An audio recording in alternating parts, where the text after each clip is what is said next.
I will call the regularly scheduled meeting of the WSESU to order at 6 o'clock.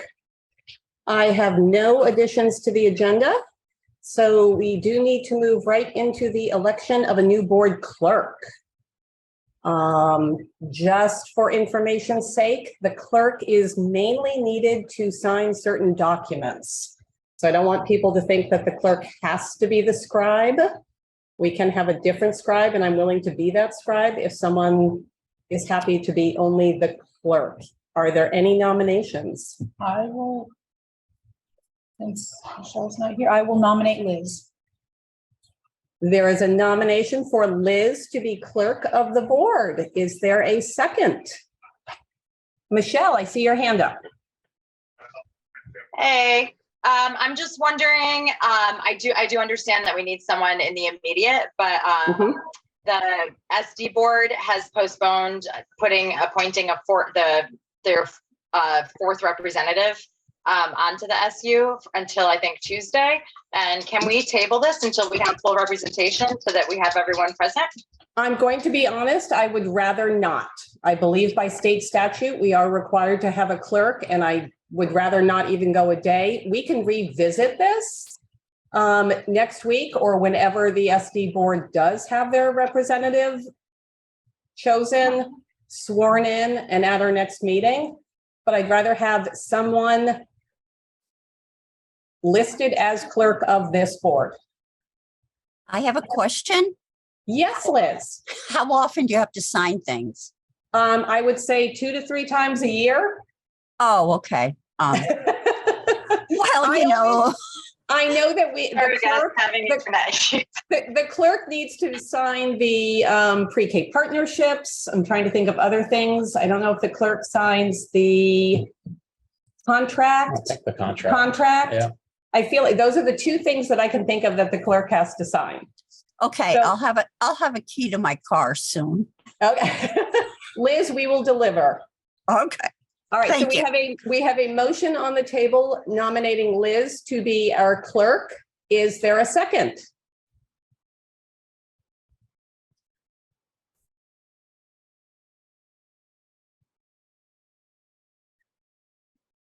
Oh, you nominated. I nominated. Michelle, you're not willing to second? Are you willing to be a second? I'm not going to second it. You're not? No, thank you. I'm going to abstain. Okay, then we do not have a motion on the table, so we are a board without a clerk. Unless and as much as you are using Robert's rules for small boards. We are not using Robert's rules for small boards, so I can't do this. So we are a board without a clerk. All right, we are going to move on to our consent agenda. Is there a motion to approve the minutes of October 12th and October 19th? So moved. All right, we have a motion by Kelly. Is there a second? Second. Thank you, Liz. Is there any discussion? Any comments, concerns, or questions? Seeing none, all those in favor of approving the minutes of October 12th and October 19th, please say aye. Aye. Aye. Michelle, do I hear you? Nope, I'm going to abstain. Okay. So we will do a roll call. Kelly, how do you vote? Aye. Liz, how do you vote? Aye. Thank you. And Michelle? Abstain, thank you. Thank you. Do you want to give a reason for the minutes as to why that is your right by Robert's rules? You don't have to? I'm just in our last regularly scheduled board meeting, the last action that we had on the table while I was chair was to move forward pending legal feedback. And I've been waiting. I think I've requested that feedback at least 4 times. So I'm just waiting to hear that because I'm not really comfortable moving forward with action until we have that confirmation. But I'm here and present. I just want to hear that confirmation. Okay, we'll put that in the minutes. Moving on to warrants and payroll. We have the warrants of October 12th in the amount of $378,700.19. the warrant of October 26 in the amount of $1,724,314.57. Payroll of October 12th and payroll of October 19th. Is there a motion to approve? So moved. And I'll second. Okay, so Liz has the motion and the second is by Kelly. We have the motions on the table. Is there any questions or comments on the warrants of October 9th, October 12th and October 26th and the payroll of October 12th or October 19th? Hearing none, we will move to a vote. All those in favor of approving the warrants of October 12th and October 26th and payroll of October 12th and October 19th, say aye. Aye. Aye. Michelle? I'm gonna abstain, Carrie, again. Thank you. Okay, let's do a roll call. Kelly, how do you vote? Aye. Liz, how do you vote? Aye. And Michelle? Abstain. Abstain? Yeah. Okay. So we're going to move on to the administrative report. Mark, I'll turn it over to you. All right, thank you. So for tonight, what we've prepared is a data trend report. So a combination of Paul, myself, and Whitney are going to walk us through a slideshow. I believe I shared it with you last week.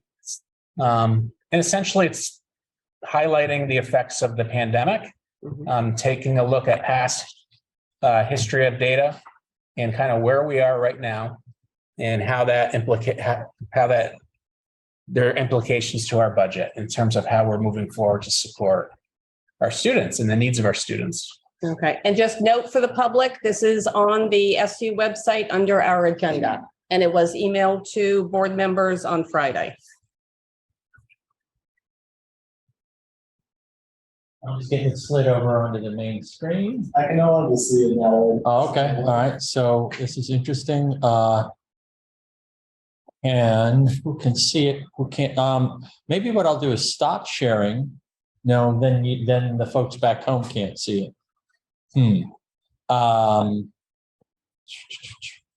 That's interesting. Oh, I know what to do. Hang on. I did bring some hard copies. It's fine. I can Hold them up in I'll front of the camera. just switch over to, hang on, displays, stop mirroring.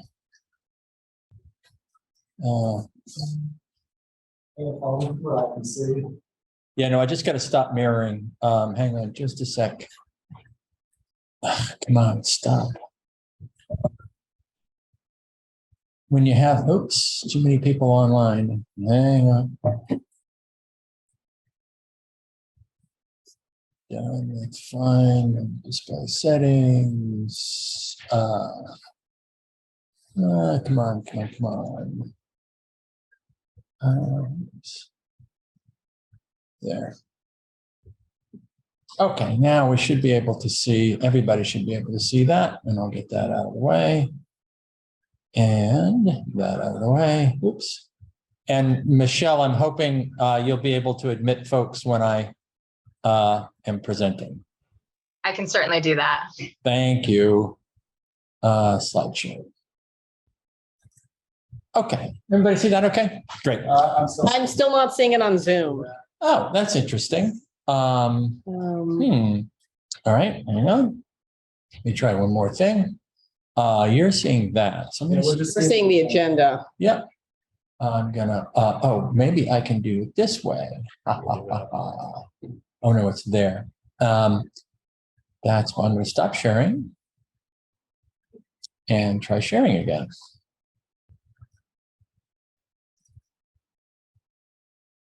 I see it. Yay, Okay. you got it. But we don't see it there Oh. because it's actually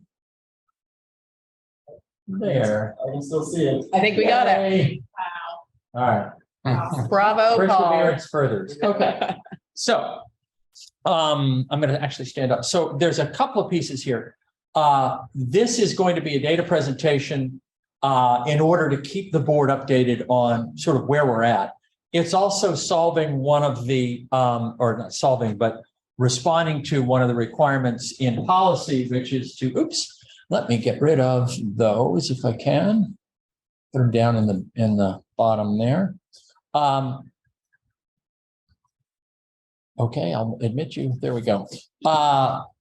It's also responding to what's really the marching orders for the school district. There's law, there's what's in 16 VSA, but there's also the set of State Board of Education rules, education quality standards.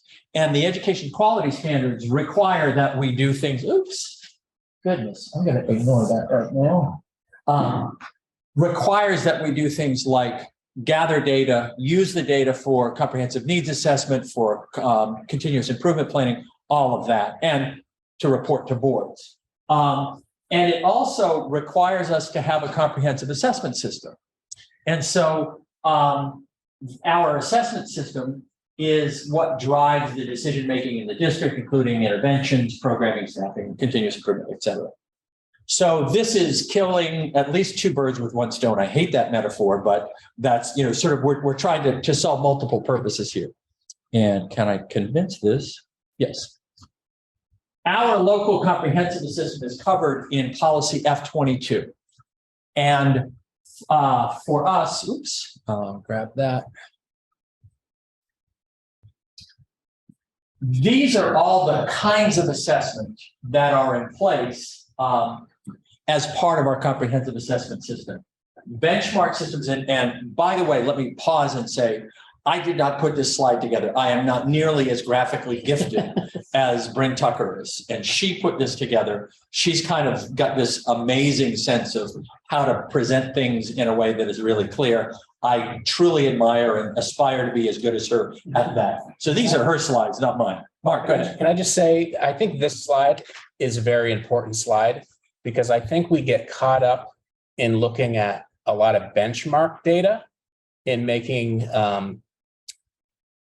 assumptions of how students are doing, where in reality, all of these approaches are ways in which we're keeping track of how our students are doing.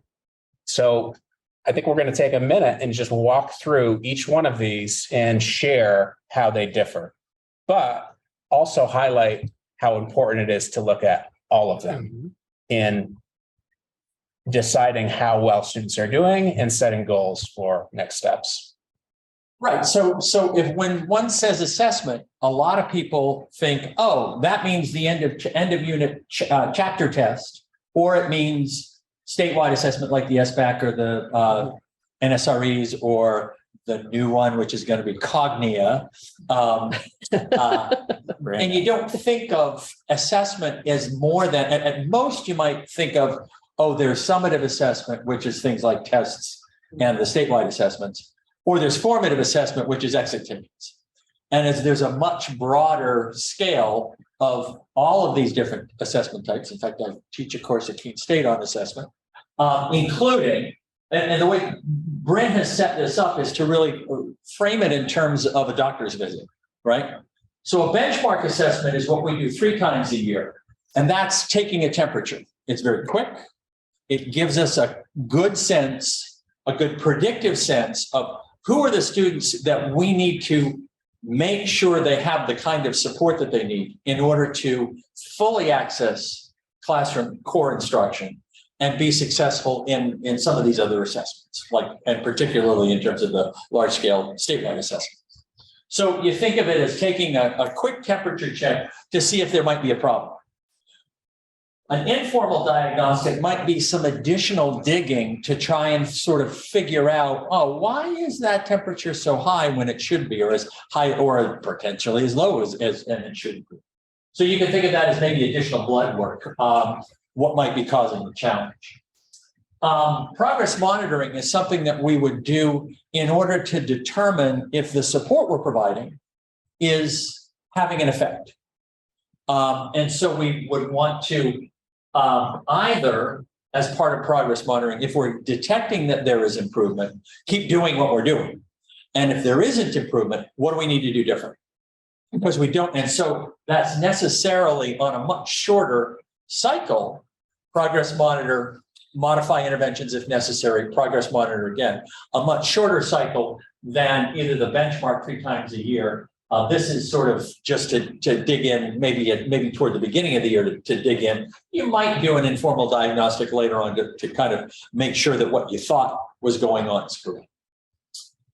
A formal diagnostic, I'll sort of refer to Whitney on this. I think of most of the formal diagnostic assessments that we do as being more a part of the special education realm than an individual, like a classroom teacher would do.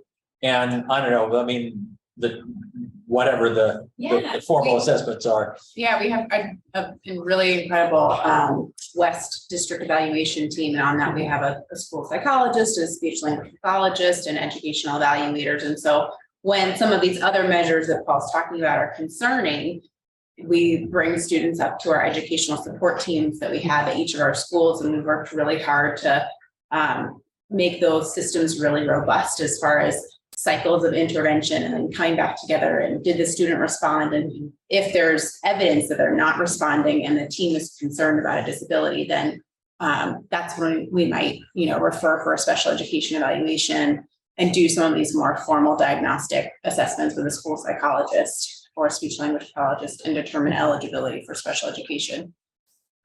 And it brings sort of metaphor here. The formal diagnostic would be like a full workup.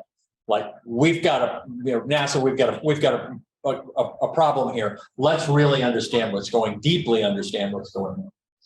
Formative assessments, sort of mid-lesson or at the end of the day, anything needing adjustment in terms of instruction. Formative assessments, we don't give grades on, right? A formative assessment is did they get this? And if they didn't, I need to what about it? Maybe the formative assessment say, what about it didn't they get? Oh, okay. I need to reteach that tomorrow, or I need to teach that in a different way, provide a different metaphor, something different in order to make sure that they get what I want them to be getting. You may hear a lot of classroom teachers talk about an exit ticket at the end of a lesson. That'd be the example of a formative assessment. We do self-assessment in classrooms all the time, setting goals, reflecting on progress towards those goals. That's what teachers do with students. We can also think of self-assessment as maybe in the realm of a climate survey where students are assessing kind of how they're feeling about the school district, as it were, or the class or the environment or their peers. Summative assessments, that's the one we know about. That's the unit test or the pop quiz. That's what gets graded. That's the information that often goes into some sort of reporting, quarterly, semester, whatever. And then it's a little blocked out here, but summative curriculum, the sort of what I think of large scale summative, though that say end of year NECAP or Vermont Science Assessment, that gives us lets us make some different inferences about larger groups of students and maybe individual, some sense of where individuals are, but more it's intended to give us a sort of a higher altitude view. Tim. So this is an assessment of district-wide, for example, fourth grade reading, correct? This last one, summative curriculum or large-scale summative, yes. How do you get the district-wide gauge? How do you gauge it district-wide when we have so many different schools? How do you coordinate the assessment among the schools? Okay, some different questions there. Coordinating assessment among the schools, there's an assessment window. Nowadays, because of the way assessments are done, the windows are much broader. The window for the SBAC assessment, which we've now moved past, was end of March to end of May. What I anticipate that the new assessment that we're going to do at the end of the year will be a similar window, but an individual school might pick a slot like a week where, okay, we're going to do math assessments every morning this week and then be done. And then next week we'll do literacy assessments. So we'll be done in the 2-week window. But there's always the option for a kid that didn't finish or that was absent for some days to finish up the assessment subsequently. So how we coordinate is really each individual school makes a decision about when they're going to do those within the window. We also, Tim, we have an assessment toolkit, which is linked into this presentation. We can actually maybe navigate that a little bit and show some of the examples of at each grade level. Here are the assessments that are given throughout the year. And would this be subject specific? I'm doing it for, say, civics education in high school. There is not a large-scale assessment for civics education. The large-scale assessments are English language arts, mathematics. Those are grades 3 through 9, and science at grades 5, 8, and 11. Okay. So speaking of the assessment toolkit, our comprehensive assessment plan is essentially represented by this toolkit. And this toolkit is self-created within our school district going back many years. And this year, the curriculum and special ed office really took a lot of time this summer to review the toolkit and update it. So there's so many hours put into this toolkit by many different educators over the years in our school district. I think it's an artifact to be very proud of. It's certainly something that when I've showed it to other people at different districts, they're like, what do you, that is amazing. And so I think sometimes we take these things for granted that our district just works really hard to create, and they really are incredible resources for teachers, and they make it very easy to see, okay, in the fall, this is what I'm supposed to do for kindergarten. This is what it looks like. These are the timelines. These are the links to the materials that I need for my kids. And it just makes it much more doable for teachers. And one of the big messages to start this school year was to get back to utilizing the assessment toolkit.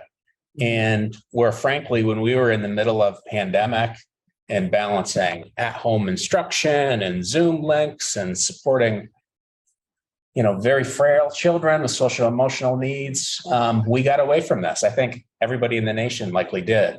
But that has really been a talking point for us this year is we got to get back to this great best practice that we've developed over time. Maybe we can walk through a few pages. Sure. So the toolkit is entirely hyperlinked. So this is the toolkit itself in a different slideshow. I'll present that.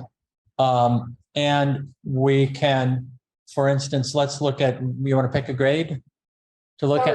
Third grade. Third grade. There's third grade. And I'll see if I can pump that up a little bit size-wise. Actually, we're not on Zoom anymore. I hate to tell you that. Oh, okay.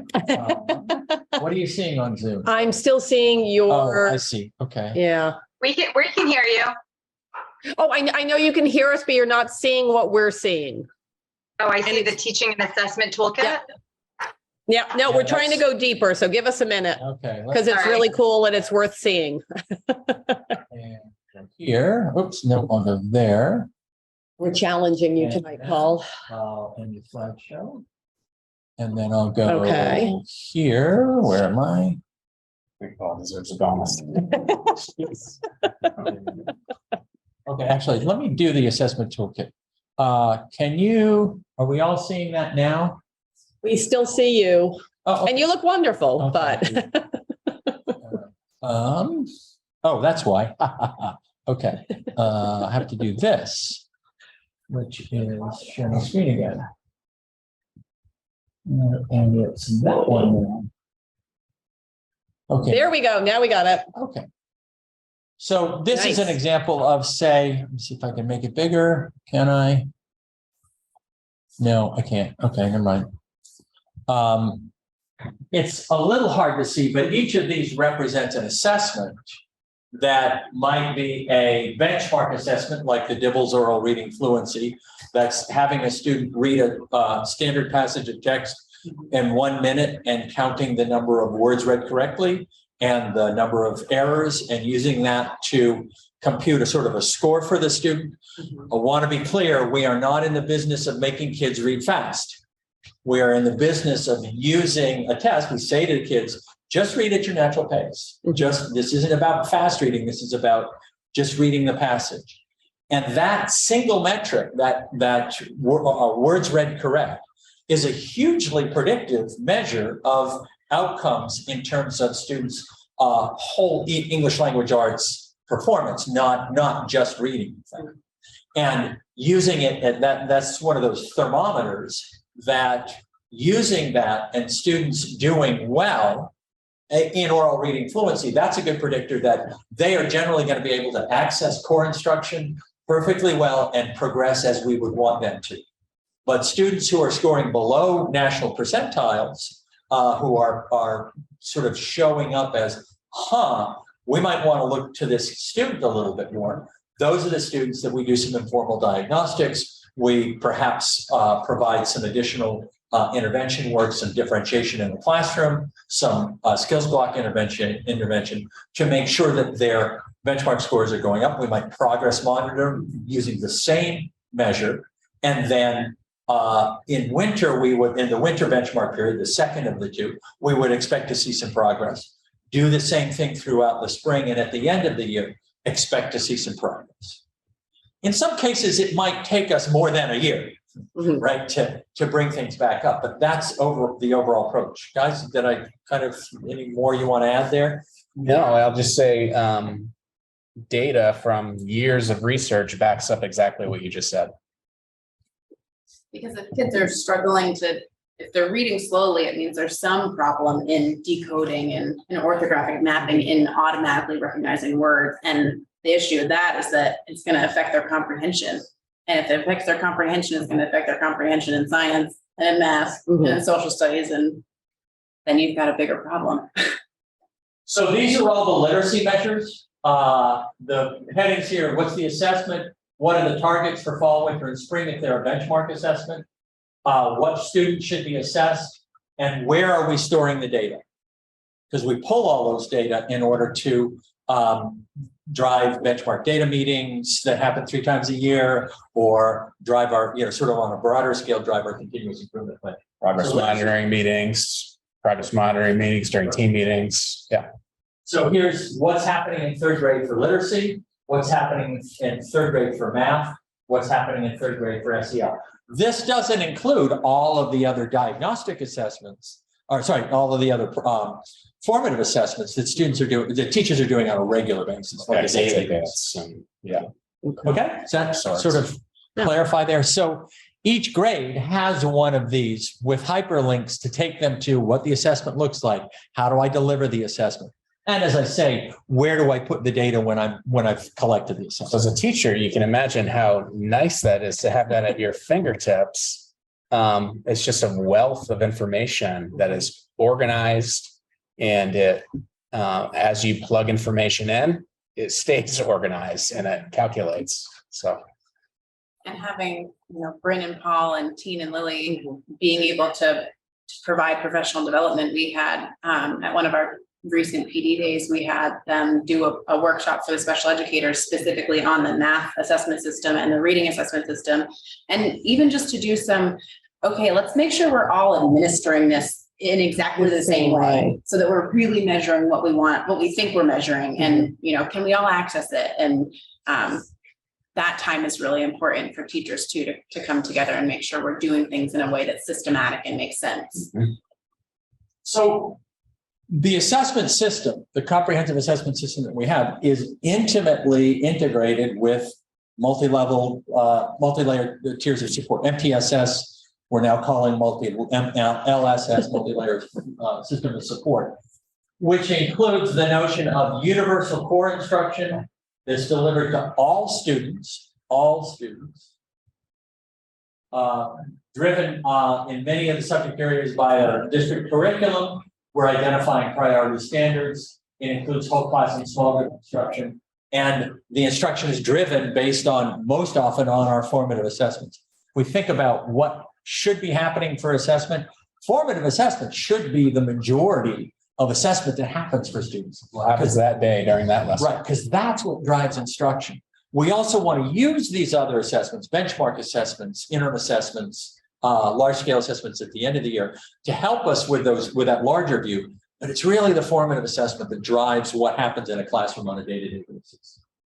We might identify another layer on top of that universal core, which is sort of short-term interventions. We might decide who's going to be there, what's the services we're providing, what's happening there, where is it happening, for how long. But they are short-term interventions. They're designed to be, let's get this kid back up to where they need to be quicker. Yeah. And then there's an additional layer, the ongoing supports for students who would require that in order for them to access core instruction, right? So instead of there being tier 1 kids, tier 2 kids, tier 3 kids, we're talking about all kids with some additional layers of support for different groups of students. Okay. This diagram is also in the toolkit. And I would say, Paul, just in thinking about that ongoing supports, I think one of the great things we've done in the last year is Shelley actually created the position of an integration specialist that Carrie Dix has filled. And that her sole purpose is to work on making sure kids with really intensive and significant cognitive profiles who maybe in previous years might have been put into a self-contained classroom, that they're actually able to stay in their home school, in their general education classroom for most of the day. And she's working really closely with those teams, with the special educator, with the classroom teacher, the SLP, to make sure that that student is able to access the classroom and to kind of bridge that gap, which could be, years of difference from where their assessment scores are at and where their peers might be at, but it's still incredibly important and beneficial that they're in that classroom. And I think that just speaks to our district really believing that it is all kids that, deserve to be in their general education classrooms with their peers and see value in that. And so I think it's just worth highlighting her position, and teams are very receptive to the incredible work that she's doing and helping make these really rigorous new curriculum that we have accessible to kids. I think it also speaks to a model of coaching and providing support and collaboration. Yeah. And that level of expertise that teachers can access on their own. So what do those data tell us about where our kids are at right now, fall 22? And what I'll present is a sort of some different slices of data. We have a wealth of data and too much to present right here. So it's really, we're trying to be a little judicious in giving you a sense of what's going on. In terms of math trends, one of the things we chose to do was to look at the SBAC math assessment from historically from 2015 to 2022. In this particular slide, you will not see a spring 2020 data point because we didn't do the assessments in spring 2020. Everything was shut down. If you look, this is for grades 3 to 8. This is for the high school. If you look, we said some, sort of hitting of between 45 and a little over 50% proficient in mathematics across this span until we get to 2021. And then we see a drop in 2021, a slight increase in 2022. Slightly different pattern for the high school. Again, sort of some increasing trends. And then in 2021, probably the highest score we've seen so far. And that's a real puzzle, except when you think the participation rate for 2021 was considerably lower. So what was going on? The students who were checked out were not taking the assessment at all. And so this is a sample of students who are, my interpretation at least is, this is a sample of students who are presumably going to be scoring better anyway. So we're not seeing the full sort of extent of the impact. We certainly, when everybody was taking it last spring, we got a clearer picture of, yeah, there was a big hit. And what I take away from this is the pandemic has created a lot of unfinished learning that we need to respond to. It seems like that in and of itself is a helpful piece of information that maybe you weren't anticipating, but just having an understanding of that there were students who had. And I will say that you'll notice the scale is a little different here, right? The high school in general, the percentage proficiency is lower. But I think part of that is we know that it's much harder to get students at the high school level to really be invested in the assessment. We just know that that's the case. And so when you take out some of those students who really aren't invested in doing the assessment, this might actually be a better picture of overall achievement. I don't know. But it certainly feels like we've taken a hit as a result of the pandemic, in terms of our overall population.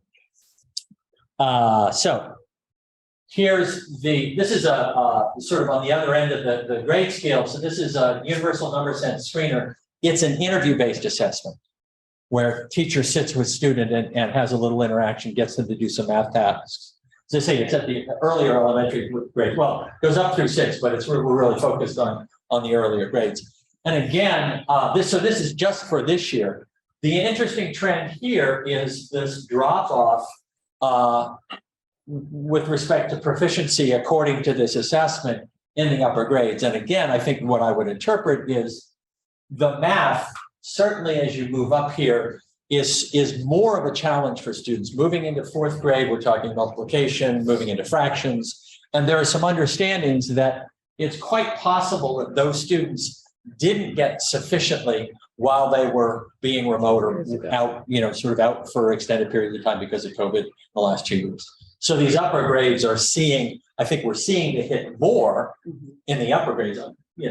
We're still seeing, I'd like to see these numbers higher, but certainly this set of data kind of makes me concerned about, okay, we're gonna really need to, and what we want to do, the response to this is not to teach 4th grade math to 6th grade students.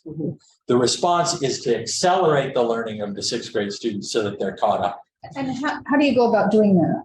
It's sort of an individual class level piece. What's the profile of my class? Where are the strengths? How can I build on those strengths in order to move things along?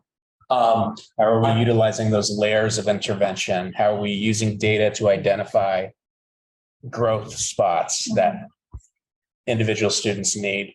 So, And wasn't this something you talked about earlier in the year with the change to the master schedule? Yeah. Okay. So I don't know if you guys remember that. I don't know who gave the presentation, but there was you looked at this, you saw this happening and you said, we need to make sure that these core classes are longer.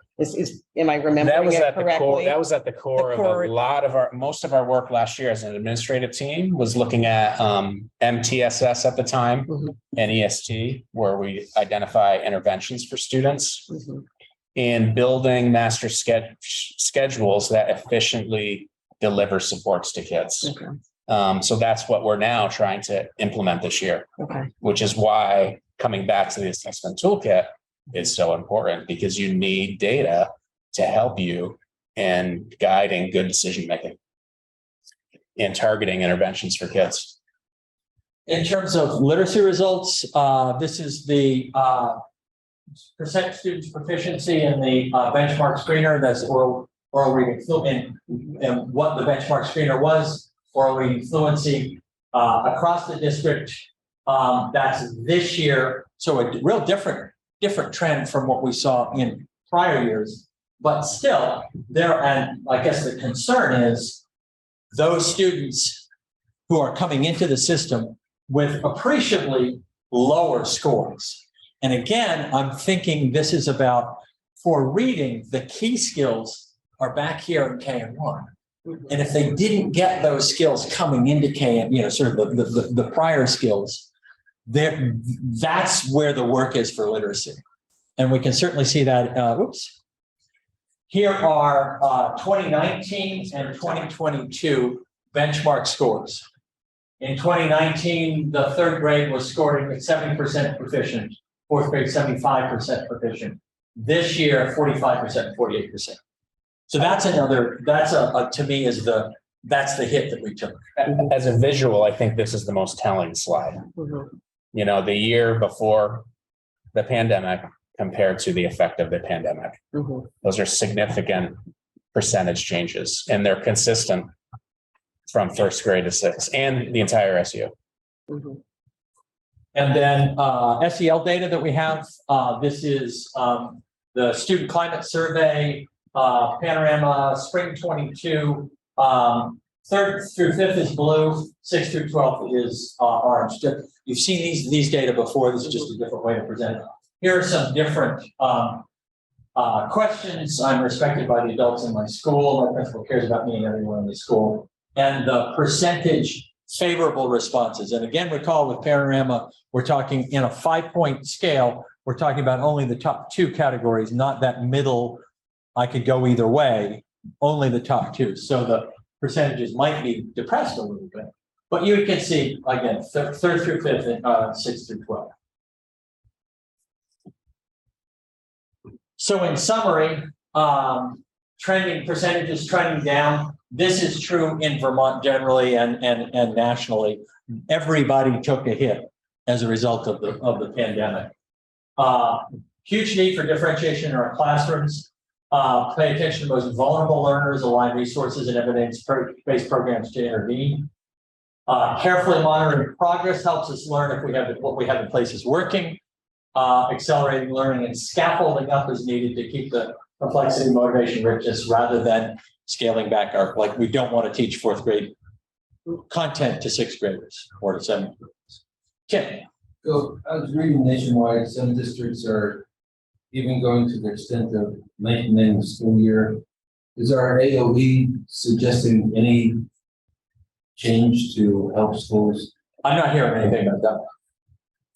They are, I will say, they are certainly promoting and they're providing some state level ESSER funds to promote summer enrichment programming and after school programming. An extended day. Yeah. An extended day. And in fact, we have a grant for a collaboration, actually a couple of grants. One for a collaboration with Boys and Girls Clubs, Brattleboro, downtown, to provide some, for the high school to provide some mentors to come and work with students in enriching and after school programming and academic support right at that site, right at the Boys and Girls Club site, because they do have a significant contingent to come down to that site.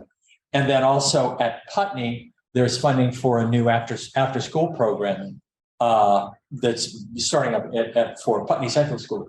And then I was just on a web call today. There is additional funds for summer programming, summer enrichment programming. We're already using, and you'll see in the recovery plan and our ARP-ESSER plan, a significant investment in and you've got a report on the summer program and what a great rich piece was for students. The summer program is great, but it really didn't focus on academic. There was an academic piece every day of summer school. Yeah. Mm-hmm. Yep. And our experience is you get at least as much bang for buck if you are still engaging the students as you do only pounding the academics. There's got to be kind of a combined piece of it. So a quick little anecdote, because I'm very passionate about that. When I was principal at Green Street School, we had a tutoring program in place, which was focused on offering reading or math support from 3 to 4 o'clock every day. We paid teachers and we identified kids to participate in this program. My impression was that kids were fairly miserable being forced to do another hour of math or literacy every day after school. I challenged the staff to ditch it and create an enrichment program. And over a few years, we went from participation rates of 30% of students to 90%. 90% of the kids were staying in that building until 4:15 every day, engaged in enrichment activities. And it changed the entire culture of the school. So that's kind of motivating for all of us as we move forward in developing opportunities for all kids who deserve enrichment. And that's been a pretty active conversation on the table at the admin level. And I do think that is inherently academic. Like, Yes. it doesn't sound academic, but kids having time to play, kids having time to have back and forth conversations and develop their language. There's from a pandemic, a lot of these kids have had much less exposure to language and vocabulary. They've had a lot more time on screens. And so if we can get them playing and engaged and talking, with each other and with adults, we will see that in our, 1 minute reading fluency scores. And climate surveys. Yeah. Liz, yep. Liz, we see you. Okay. I want to thank, I don't know who that person was who was just talking, but the importance that of was people play and kids learning stuff. And Paul, I have a question. Is the Putney Central School summer program going to be getting extra funding for doing something? I mean, I know we're going to have some camps, but it's kind of. I haven't had the conversation with John. There are still some funding in ARP ESSER 3, one last chunk of funding for summer programming this coming summer, but it's not as much as we have had in the past. However, as I say, there is a grant right now for us to do enhanced summer programming that I'm certainly going to go after.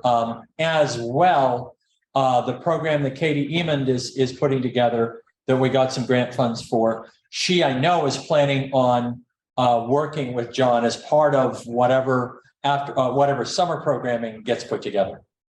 Okay, because that the Putney Central School, traditionally, they've had whatever camp they signed up for in the morning. And then because the pool is right behind the school, they've been able to go and play in the water in the afternoon or be under the shaded part and play chess or chat with somebody. So I think it's sort of a resource we have that we haven't really utilized. I would agree. I think it's a great, it's the pool is right there. It's awesome. Thanks. Jackie's got her hand up. Yep. Jackie? Thanks, Carrie. I just wanted to echo some of what Mark and others said. I love hearing about the summer program. The presentation that we got recently was so amazing. And I just really feel so strongly that a lot of the enrichment that comes with a summer program and an after-school program really does center on social emotional learning, even though, yes, academics are brought into it in an appropriate, in appropriate measure. I don't know, this is probably universally understood, but I'm just going to say it, like for our kids at the elementary level, without social emotional support, like you can't get to the hard academics anyway. So it really is the foundation of that. And I hope we can get all kinds of money to keep it happening. Thanks. Thanks. That's the presentation. Other questions? All right. Or other Board comments? members, any questions? I just want to say I was really impressed with the list of the different assessments and tools the ways that you're doing the monitoring, assessing, that sort of. I really appreciated the sort of way of you explaining it and the way it's explained in the chart, but I guess it's kind of impressive, all the different ways that you're going about doing these. Yeah, it's sort of my awareness of assessment has really grown over the time I've been doing this work, and I think all of us kind of what we experienced was, assessment, that's tests, that's how you get a grade on a report card, and it is so much more and so much more important.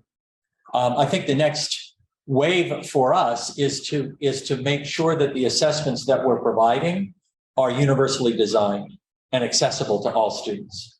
Because if we're going to have all students in the classroom, we need to make sure that however we assess is universally designed.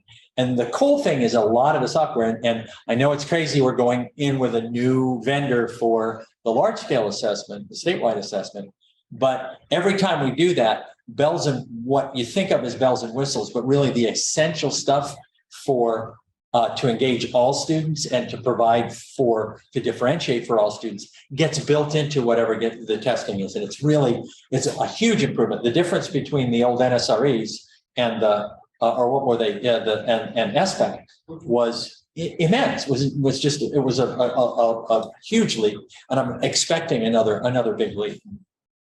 Other board member questions? Anyone from the public with a question? Is this going to be shared with the SD? Can be. It's sort of, it's always, I don't want to repeat, it's sort of like, how do we make sure everybody gets it? There's a lot to present, but sure. Why not? Tim, what I've always done, or what I've started to do, I shouldn't say always, I've done it once now, is the last presentation that Mark gave at the SD. I then shared the deck and the BCTV coverage with my board and said, here you go, do your homework, and we're going to talk about it Monday night at our meeting. So it's sort of, he already did it once.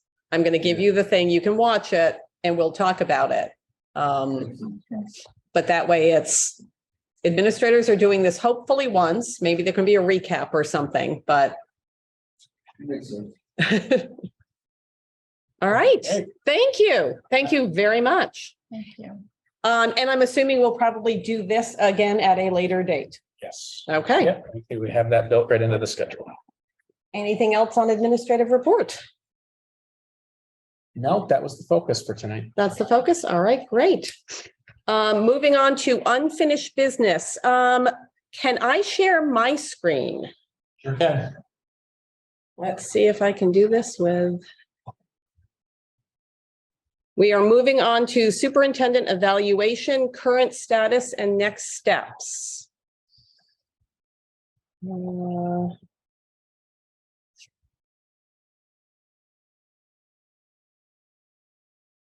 Do I do something or are you doing it? You get to, you have to choose to share your We have screen. to It's the choose to green share? Jobby at the bottom. Gotcha. Okay, there we go. Share. And then hopefully, there we go. Okay, so just a recap of where we are. We started this evaluation back on June 13th with a first proposal from the VSBA. We discussed it at June 15th. It was shared again with all 15 board members on September 12th. On October 12th, we moved forward again at another SU board meeting. The survey was sent on October 25th.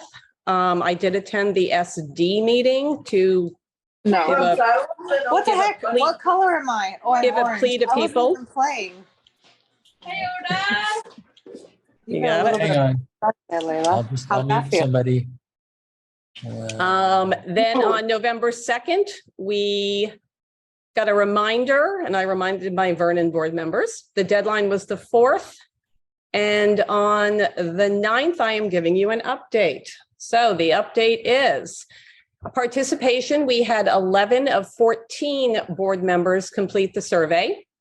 We had 26 of 34 administrators complete the survey.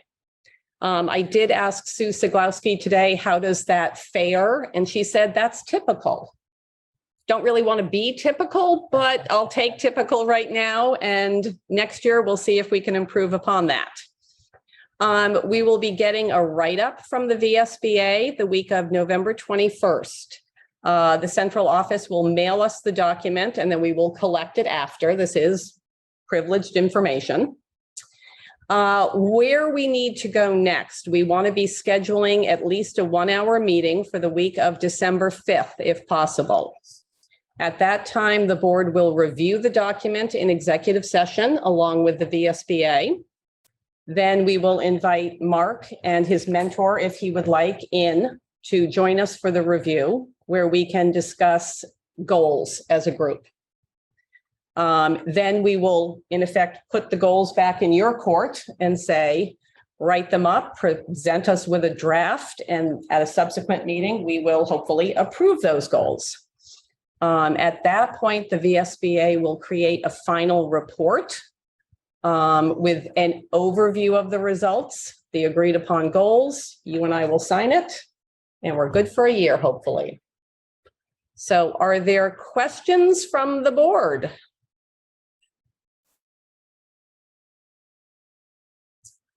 If not, I think our next thing is I will be annoying you all by email, and we'll try to get a date on the books. We do have a budget meeting, I believe, on the 7th of December. I don't know if we want to do a back-to-back, so that's something I will be emailing everybody on. I'll certainly start with Mark to make sure Mark and Elaine can be there. I'll talk to the VSBA, see what their availability is as well. Okay, next up, also a scheduling issue, the VSBA training. So at the moment, we are on for November 16th and 17th. That is a Wednesday and Thursday night. I have asked for 5:30 to 8:30. I personally cannot go too much beyond 8:30. So I am waiting for the agendas from the VSBA. The first night is more on board governance, just with board members. The second night, Thursday, the 17th, is with administrators as well. I would be looking to have food there. So if I could ask for a motion to authorize the chair to arrange food. So moved. All right, we have a motion by Kelly to authorize the chair to arrange food. Is there a second? Second. Thank you, Liz. Is there any discussion? Seeing none, all those in favor of authorizing the chair to arrange food. Let's do a roll call. Kelly, Aye. Liz, Aye. Michelle. I'll abstain. Okay. Any additional comments on the training? And again, more information will be following, but please book your nights for Wednesday and Thursday. Tim? Can you say more about what board governance entails? I am waiting to get the agenda. So this is something that I'm starting to catch up on. Who determined that we should focus on board governance? This came from a proposal from the VSBA. Let's see if I can find it. Michelle, I don't know if you want to speak to this. If not, I I'm having can. a hard time hearing what Tim said because he's like Oh. muffled being far. Sorry. So Tim is asking how we came to decide on board governance. My first response is going to be in consultation with the VSBA. This was an area where we felt we needed training. And you can say more about the second day? The second day is more of working as a team along with our administrators. So how do you build a relationship and build a team between a school board and the administration? Michelle has a hand. Oh, Michelle? Yeah, I would just add to that these trainings came out of having consultation with the Superintendents Association and the VSBA in that we were seeking guidance and counsel in how we could support our superintendent to be most successful and to make sure that he thrived and was able to succeed in his role. And that there's a clear correlation to successful board performance to the success of your superintendent. It trickles down. And so this proposal came forward with a few other pieces that are, some of which are confidential, but it was a collaborative effort of all of these different entities, and the board agreed unanimously that this was optimal in ensuring that we were all doing our best work and that we were supporting Mark in his role so that he could be the best superintendent he can be.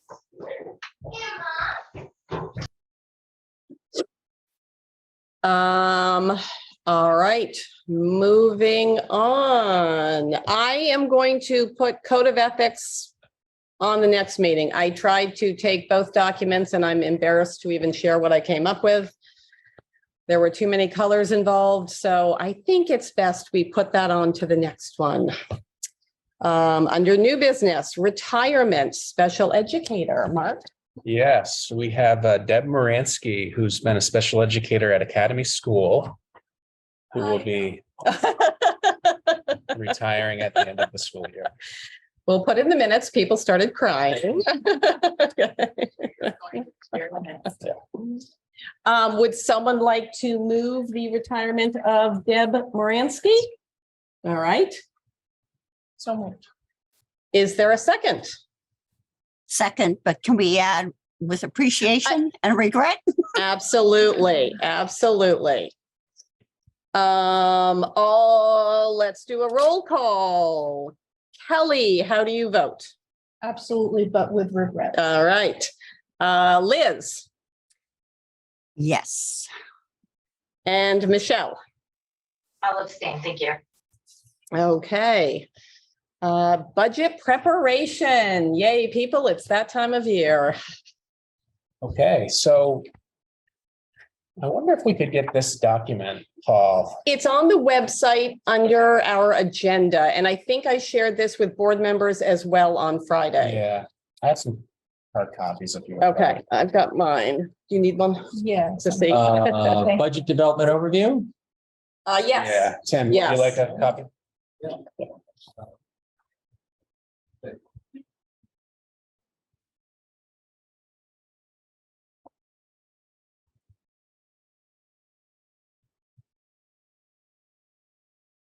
Now, the trick is to see if I can get that big. We can see it.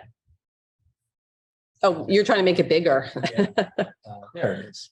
Oh, much better. Oh, that's better. Thank you. So unfortunately, Frank can't be here with us tonight, but I thought I would walk through this overview, this memo that was sent to the leadership team a while back to give you a sense of how we approach budgeting season. And I think it relates to the data presentation from earlier tonight. Because we want to budget based on need of students in our school district. So I thought we would take some time just kind of reviewing the actual memo so you get a feel for the climate and how we work and how we approach the process. So if you go down the list, see number one, what resources are needed to improve student achievement, including marginalized subgroups? What are the areas that have had the greatest pandemic-related loss in proficiency?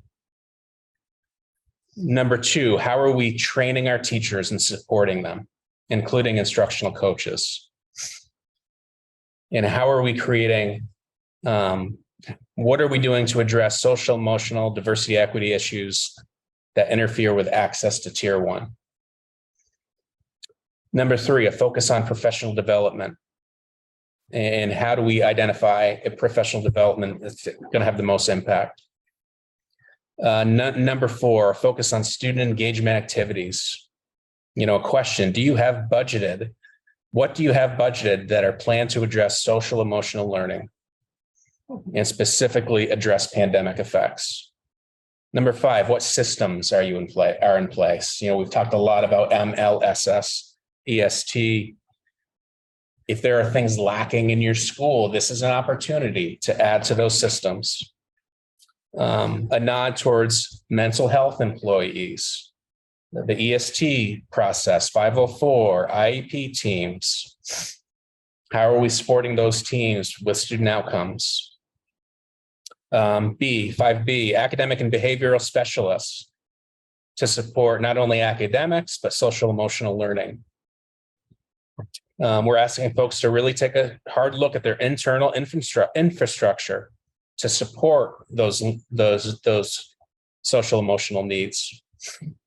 You know, we're asking questions. Do you have a step room? Do you have a planning room? Is there access to FBAs, which are functional behavior assessments?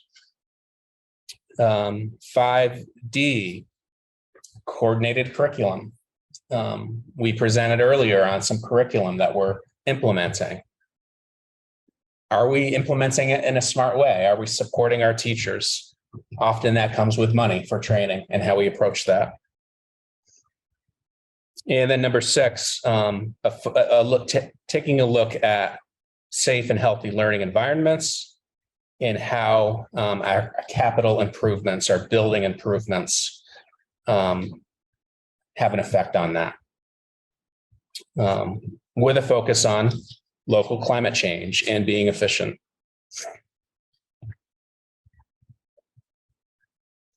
In the back of the sheet, just some reminders around Act 173. Whitney knows a lot about that.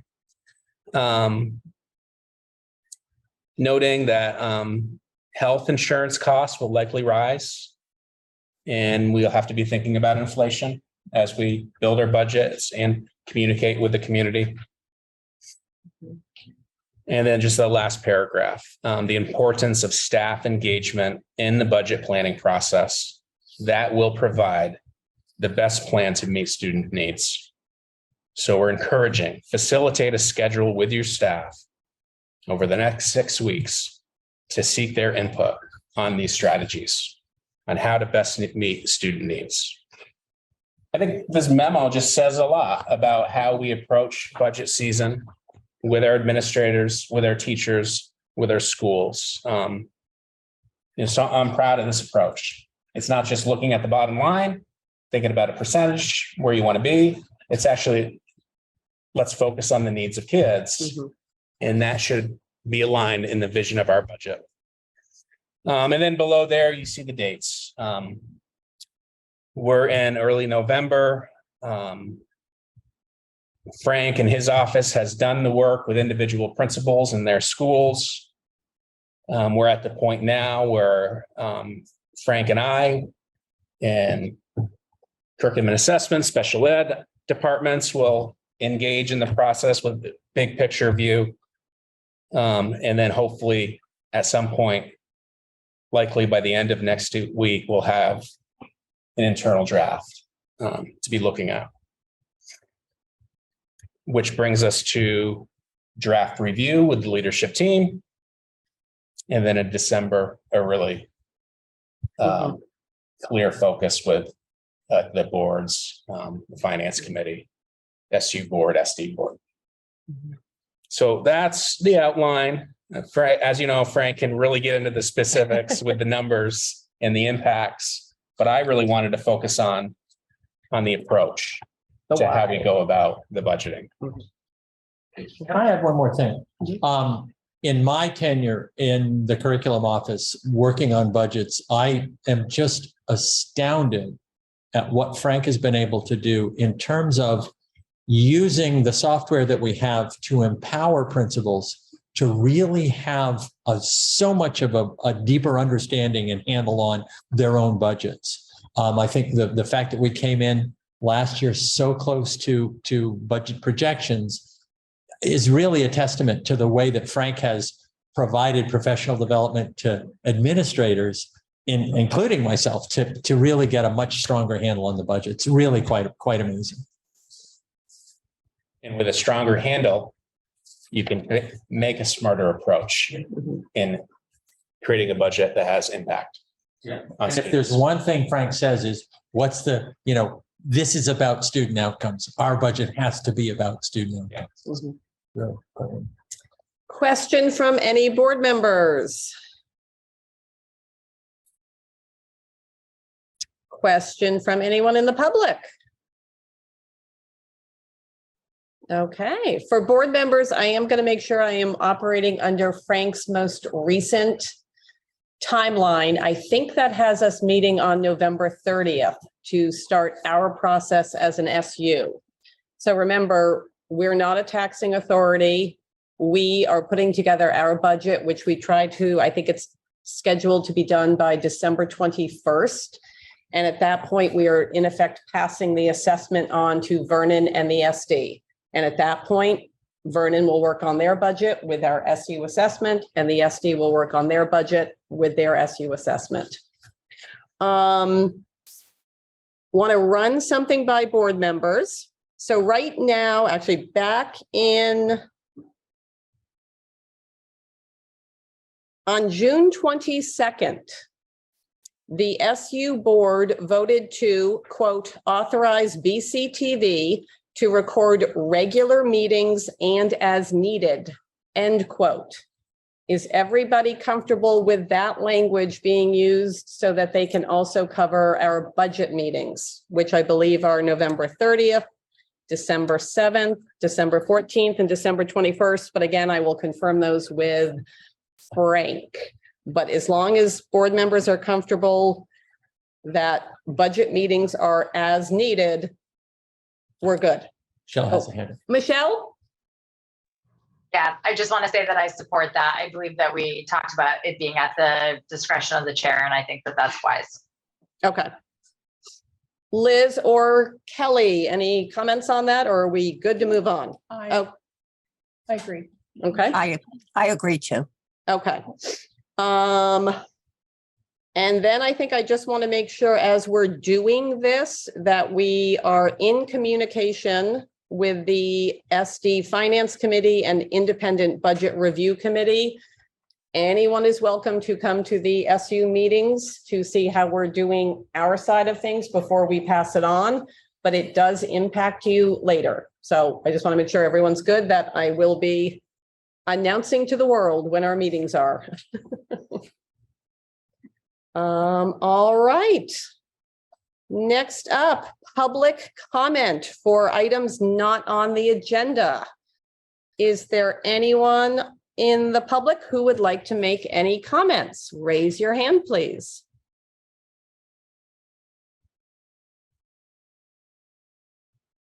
Oh, Michelle? Sorry, not the public, but I waited to see if anybody else raised their hand. I'm sorry, my internet was being a little wonky, but Mark, I don't think I heard you speak to the recent headlines about transportation, our busing, people potentially going on strike if they can't have a deal. Could you talk about that, or do you have any information that you could share? Yeah, thanks. I forgot about that. Yeah, that headline yesterday took me by surprise. I was not anticipating that. I did reach out to Pam from Kosmeskis this morning. She said she's very confident that a deal will be in place in the next couple of weeks. I hope that is the case. We don't have a contingent plan at this point. Our contract with Kosmeskis ends in June, so we will be starting a bid process this spring for a new contract. But again, I was not anticipating that headline. Took me by surprise. Pam ensured some confidence today. That's where we are. Okay. And you'll keep us informed? I'll keep you informed. Yeah. Mark, can I ask one more follow-up question? The article actually specifically, they said, please reach out to your school board members and communicate. I don't perceive that we have any role. We have an independent contract in this. Is there anything that we can be doing, or is it really just completely out of our hands? I mean, we're under contract with them till June, so they do have a responsibility to follow through on that contract. So I think we need to stay on top of this issue and be attuned to it. And if we need to bring our voices into the negotiations, we may need to do that. Other comments from the public? Anybody want to raise your hand?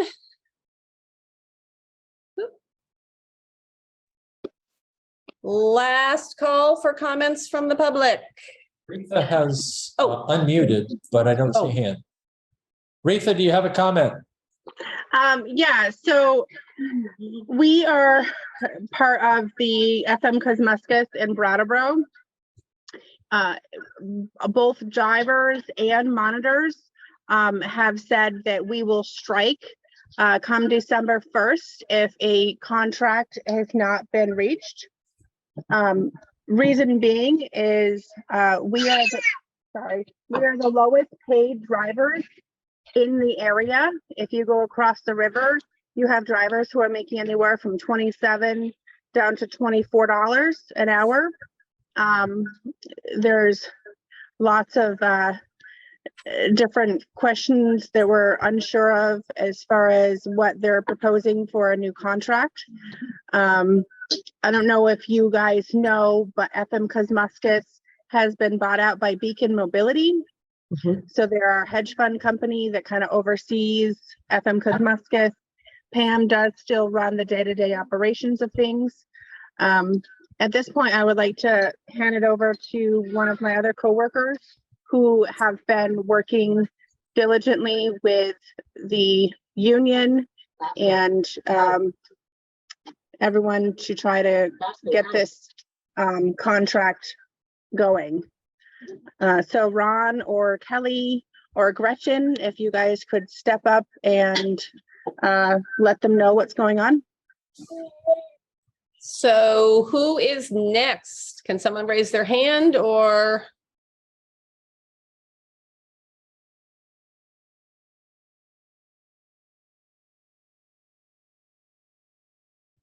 Anybody from the public that Retha talked about? Looks like someone's talking, but on mute, under Rita's tab. Oh, gotcha. Oh, here we go. There you go. Can you identify yourself, please? Yes, I'm Ron Forbes. I am a driver for FM Kismuscus. I am also part of the negotiation committee. And we have been in negotiations since July. We hit some snags.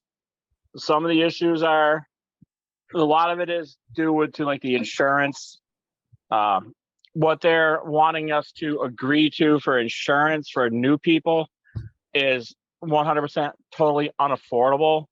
And we are short drivers now.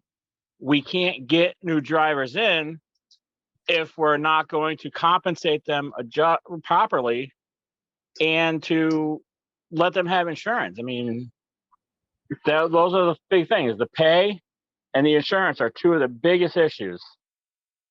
The company right now only wants to give us a 1-year contract, which, you know, understandably on their point, but we've been fighting for 5 months to try to get this contract.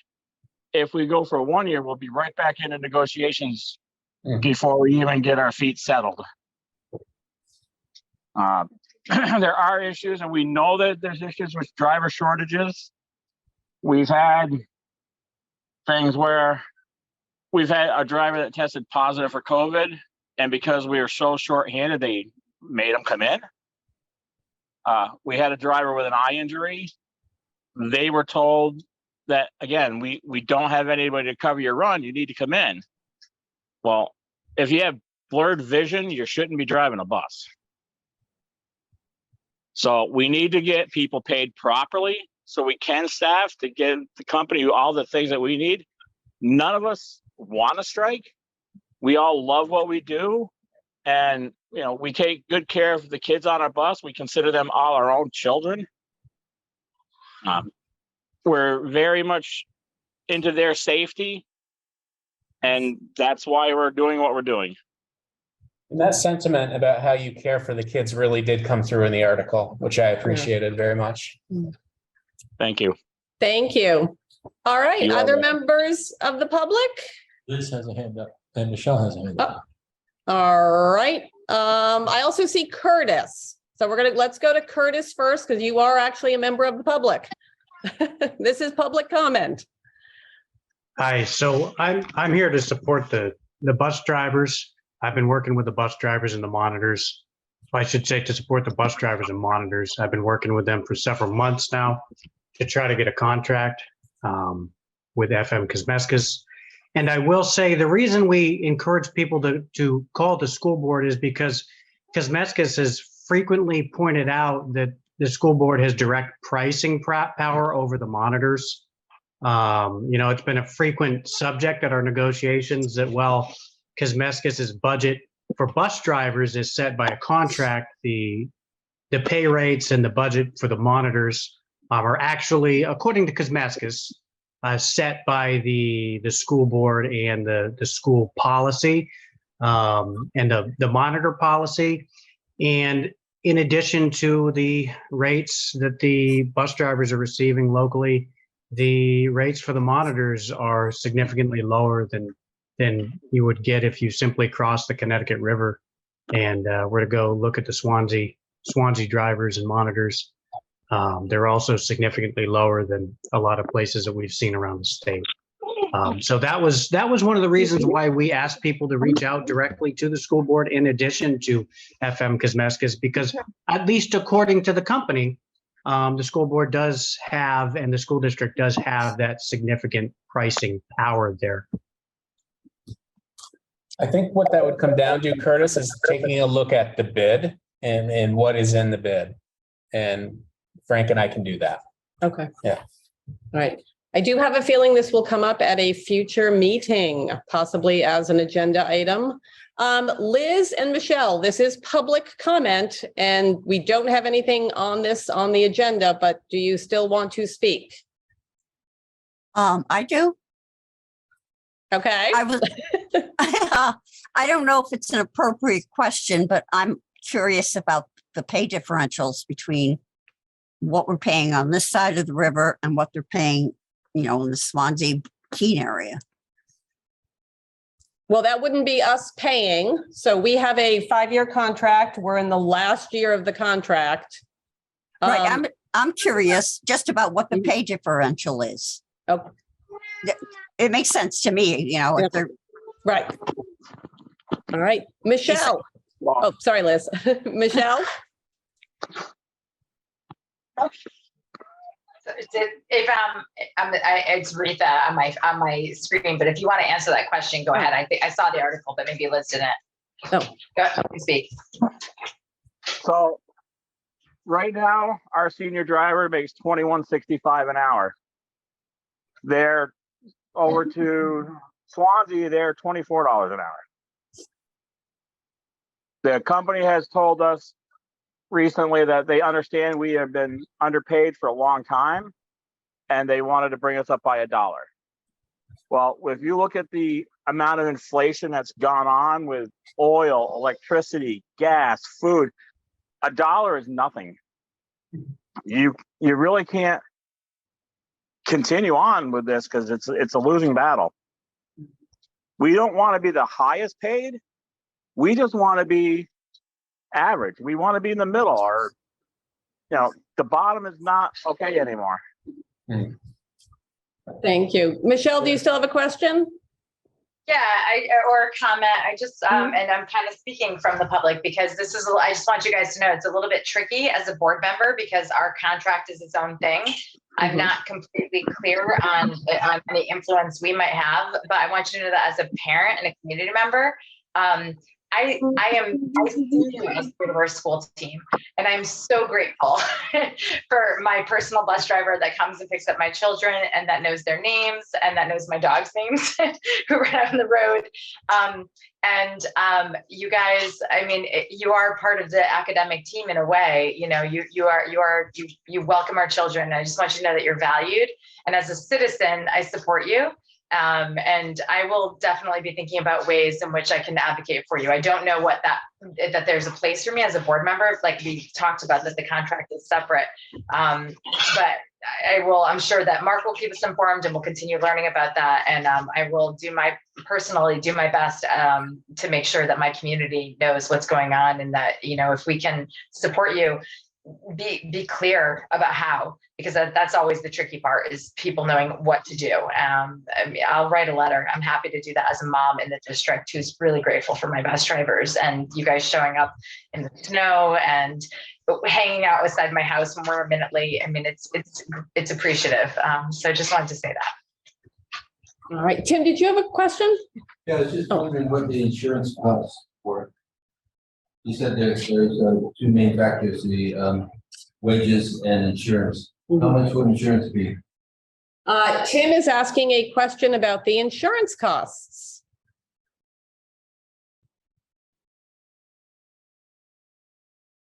We may or may not be able to get an answer right now, but again, it's. Yeah. No, go ahead. Well, right now, the company wants the new employees to go under their insurance, which they have 3 tiers. They have a $2,000 deductible, a $4,000 deductible, and a $7,500 deductible. And the premium right now is like $720 or $760 that the driver would pay out of his pocket, which comes out to about $180 a week. Now, at $19 an hour, which is what they want to pay, for 25 hours, that's $475 before taxes. After taxes are done, they'll be bringing home like $350. And then you want to take $180 out of that for insurance. There's no way anybody can afford to live on that type of insurance. And my understanding is because it's classified as an affordable insurance, no one that is going to be put into that plan will be able to stay on state insurance. All right, thank you. Curtis, I'm going to let you be our last public comment. I think I guess I'll just follow up Ron's kind of answer to that question and just provide some clarification that we're proposing very similar insurance scenario to what they do over in Swansea in that Keene school district. Is what we're looking for. We're looking for a fairly comprehensive insurance plan. These drivers, while they work part-time, it's not a go in 4 hour in the morning and then go to your other job type of job. It's a try to arrange something in the middle of the day type of job. It's difficult to combine this type of part-time job with a full-time job. We've been getting a lot of pushback at various times from the company, the local company management that, these are just part-time employees. Why should they get full-time health insurance? But these are essentially full-time employees. Some of them work over 40 hours a week, just hustling back and forth with, things like field trips and other trips that the kids do. They spend hours and hours a week, shuttling kids back and forth from home to school.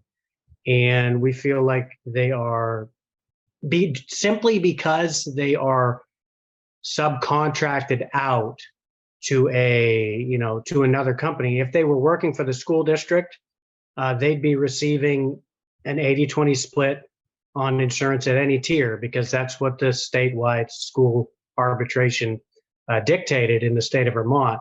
So they're the one piece of the school district that is kind of left out in the cold by that, because they happen to be subcontracted out to, in this case, FM Kosmeskis.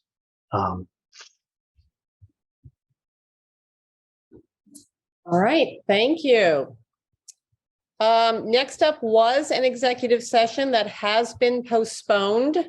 I will be emailing everyone dates on that. We are looking, so please mark your calendars at November 30th at 7 p.m. I believe that is a budget night for us. So we'll do about an hour of budget, and then then we will move to the executive session on the grievance if that needs to happen. But I will email everyone a large document of dates. So then we've got VSBA training on the 16th and 17th of next week. We've got the budget sessions I'll email you on, and our next so-called regular meeting is on December 14th. Is there a motion to adjourn? So moved. Thank you, Kelly. Is there a second? Second. Thank you, Liz. Kelly, how do you vote on adjournment? Aye. Liz, how do you vote on adjournment? Aye. Michelle, how do you vote on adjournment? I'll abstain. Thank you. Okay, we are adjourned at 7:28. Thank you, everyone. Thank you. Good night, everyone. Thank you. Do. On the meeting. Yep.